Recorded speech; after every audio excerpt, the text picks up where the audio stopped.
के बीजेपी मुख्यालय में मुख्यमंत्री परिषद की बैठक हुई खत्म। पीएम मोदी ने सभी सीएम को क्या दिए मूल मंत्र, हम आपको विस्तार से बताते हैं। नमस्कार, मैं हूं रूबी और आप देख रहे हैं जनदर्पण न्यूज।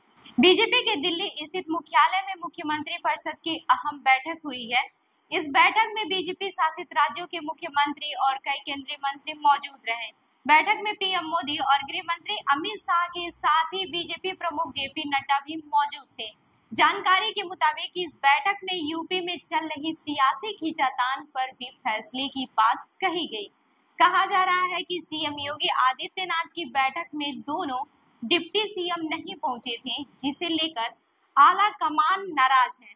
उत्तर प्रदेश की राजनीतिक उठापटक में दिल्ली में आला कमान ने इससे दखल देते हुए इसे अनुशासनहीनता बताया है।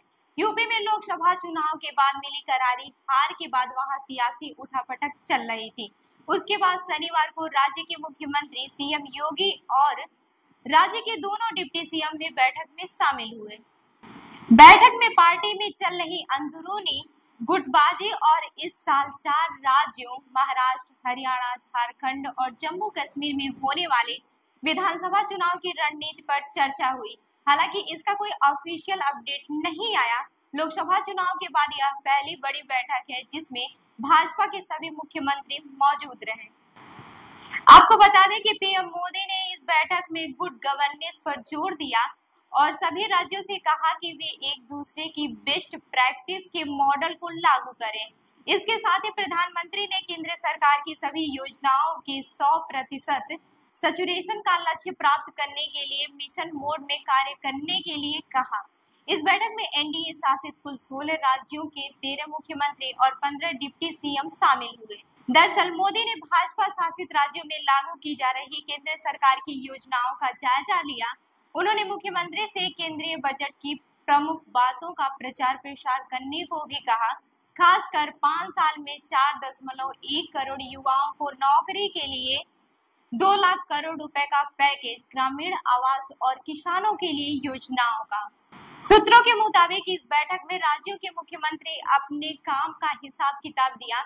उन्हें पार्टी की ओर से एक फॉर्मेट दिया गया जिसमें अपने कार्यकाल की उपलब्धियां बताने को कहा गया। साथ ही उन योजनाओं को भी बताने को कहा गया जिसे वह अब तक लागू नहीं कर पाए हैं। वहीं गवर्निंग काउंसिल की बैठक में पश्चिम बंगाल की मुख्यमंत्री ममता बनर्जी मीटिंग को बीच में ही छोड़कर बाहर निकल गई। ममता बनर्जी ने आरोप लगाया कि उन्हें बोलने नहीं दिया गया, माइक बंद कर दिया गया। उन्होंने कहा कि बैठक में विपक्ष की ओर से सिर्फ मैं शामिल हुई थी। भाजपा के मुख्यमंत्री को बोलने के लिए 10 से 20 मिनट का समय दिया गया, जबकि मुझे केवल 5 मिनट मिले। इधर सरकार ने ममता बनर्जी के इन आरोपों को झूठा बताया है। वित्त मंत्री निर्मला सीतारमण ने कहा कि ममता झूठ बोल रही हैं, माइक बंद नहीं किया गया, हर मुख्यमंत्री के बोलने का समय तय था। उन्हें झूठ पर आधारित नैरेटिव गढ़ने के बजाय सच बोलना चाहिए। तो इस खबर पर क्या है आपकी राय, हमें जरूर बताएं। तब तक के लिए देखते रहिए जनदर्पण न्यूज। धन्यवाद।